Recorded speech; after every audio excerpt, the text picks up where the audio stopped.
Welcome to this wonderful platform that is Linda's TV show.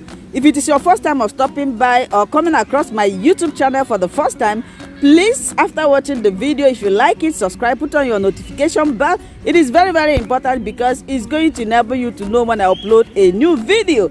In this platform, I bring news on daily basis about what is happening in the whole world and in Nigeria, to be precise. So how do I do it? Before I present the video, I analyze it, then I will sit down there as a news presenter to watch together with you. Then we'll come to the comment section to talk about it.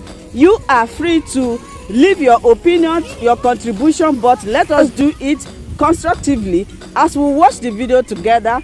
Bye-bye. I love you all. Thank you for your support. Was led by Sunday Adeyemo, popularly known as Sunday Igboho, who declared that there will be no election in the Southwest until the emergence of a Yoruba nation. The activist went on to say that Southwest governors have backed their demand for a Yoruba nation, but have not openly showed their support out of fear that the federal government might stall their allocation.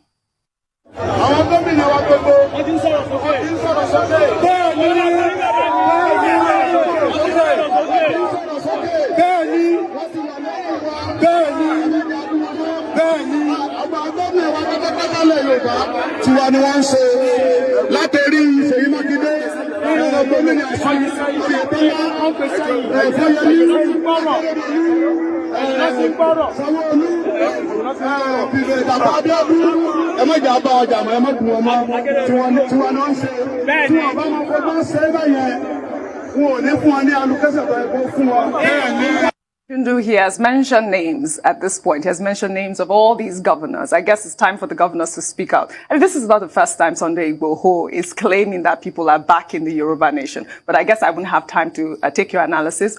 Tundu, I would love your analysis on Sunday Igboho's declaration of the governors that he mentioned, saying that they're in support of the Yoruba nation. Well, he can say that. Yeah. I think the governors will have to confirm whether or not they are in support. What the governors have said so far at their Asaba meeting has been quite clear. They said nothing about a Yoruba nation. They were talking about reform, restructuring state police and what have you. So I think that those men are more than able to speak for themselves. But I tend to agree with our previous guest, Honorable Sergius Ogun, who we spoke to earlier this morning, who made the point that all these agitations probably would not exist if restructuring had been done. And I keep going on about it in the most pedantic fashion, which I don't like to do. I don't see why a party or a candidate will make electoral promises and just renege. We were promised restructuring. That was part of the change agenda. You don't get to now be elected and refuse to, actually implement it. It is wrong. It is fraud as far as I'm concerned. Yes. So that should have been done. Now, with regards to Sunday Igboho, these are similar to the calls that Nnamdi Kanu made in 2019. Yeah. He said in 2019 that if there's no referendum,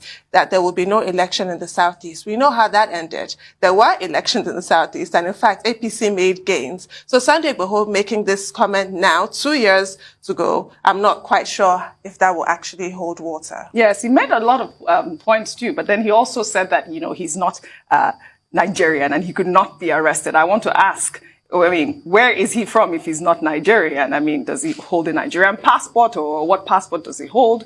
His children, who are they if he's not Nigerian at this point? Okay, let's put it like this. Sunday Igboho, Chief Sunday Adeyemo, made a number of claims. One, which you and Tundu have dealt with, to the effect that all the governors of the Southwest are behind the push for secession by the Yoruba nation. Well, and he said that those governors cannot come forward because they may be denied their allocation by Abuja. Well, for the benefit of Chief Igboho's information, the federal government cannot deny any state, the due allocation under Section 162 of the Constitution, the 1999 Constitution of Nigeria. The Obasanjo administration tried it against the Lagos State, and that is the issue that was determined in AG Lagos State versus AG Federation, that the federal government cannot derogate away from the spirit and letter of Section 162 of the Constitution. So if the governors, are supporting secession, it is up to them to come out and say, this is the position that we have also taken as governors of the southwest part of Nigeria. But until they do that, we only have Chief Sunday Adeyemo say so in that regard. He also said that all the monarchs are in support of Yoruba secession, where some of the monarchs in Yoruba land have come forward to say no, they are not part of secession. Afenifere in particular and some other Yoruba leaders, Yoruba Council of Elders, they are not in support of secession. So on the issue of, the future of the Yoruba nation within the Nigerian Federation, there is one major meeting point, which is that people are not happy with what is going on in Nigeria. And it's not just the Yoruba. People in other parts of the country are also expressing dissatisfaction, not just with the Nigerian arrangement or federation, but also the performance of the present administration. But in terms of what to do, there are different reactions. Yes, Article 20 of the African Human and People's Rights talks about the right to self-determination. There's a right to self-determination. And there are people who are saying, if that self-determination is not possible inside Nigeria, then it will be possible outside Nigeria. That's the extreme, negotiating point that is coming up. But how do a group of persons, 4 or 5 persons, on behalf of a whole race, then decide that Yoruba people must leave? So what is the option? A referendum? A plebiscite? Now, but the Nigerian Constitution does not create room for a referendum. It does not. The framers of the Constitution have not put a plebiscite in that Constitution, because a referendum or a plebiscite will be a revolutionary option. It will be an extra constitutional option. Okay, so these are the issues that we all need to worry about. But all of this, what it points attention to is that, one, there are many people who are unhappy with Nigeria, who want to see a new Nigeria, who want Nigeria to be redeemed, and who are putting pressure on the government of Nigeria to redeem the country and to create that new Nigeria that they seek. And they are saying, if it is not possible, they would rather go to thy tents, O Israel. So the government should see all of these agitations as a wake-up call. Earlier on this program this morning, I talked about people expressing concern about whether even the 2023 general elections can take place. This is an indication, because one of the points made by Igboho is that in 2023, nobody will be allowed to run for elective office in the southwest of Nigeria. Now, that's clearly a slide into anarchy. Correct. Whether in the southwest How or in the southeast. How can you even decide for other people? The Buhari government will still have to resolve this, this insecurity challenge, and the urgency of it is the urgency of now. Grazing in the region. The chairman of the Bauchi State Chapter of the association said the move by the southern governors was to frustrate their business and also turn people against herders. I mean, I don't know how that is possible, Rufai. I mean, the nuisance value of open grazing has been a big topic. Even before the southern governors decided to ban open grazing, the governor of Kanu State had already said that. I'll take a quick tweet before you react from a Dominic who wrote, North has 65% of the landmass, 75% of the irrigation system. The Sambisa and the Kaduna forest put together is more than half of the southeast region. But the wasteful northern elites fail to harness such great potential to the development of the North. Your reaction? It's quite sad, Audrey, is that it is Nigeria as a country, we've retrogressed all over the years. It's as if as the year go by, we get worse than where we used to be. Because when you look at historical antecedents, I don't even see the reason why we have a case of open grazing.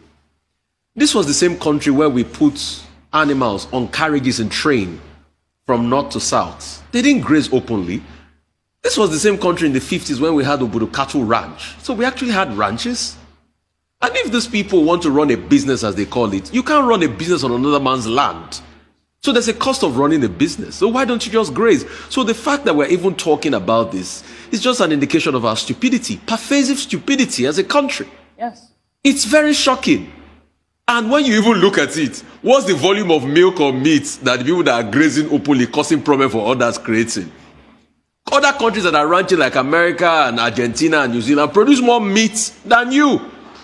More milk than you do with the open grazing. So your open grazing is a very ineffective method of agriculture because you suffer the cows can't optimally provide milk, their meat is tough and terrible, not tender. So what are you gaining from the open grazing? It's just causing wahala everywhere. And we've seen Governor Ganduje, he's even put up a big expanse of land for you. Come and ranch your cattle so that you can take care of animals properly. I mean, there's a science to everything. So the fact that we're even talking about open grazing, anyway, you know there's a political undertone to all of this, is the fact that we have retrogressed. How did a nation that celebrates building Obutu Cattle Ranch, have we forgotten why it's called Obutu Cattle Ranch? Because it's a ranch for cattle.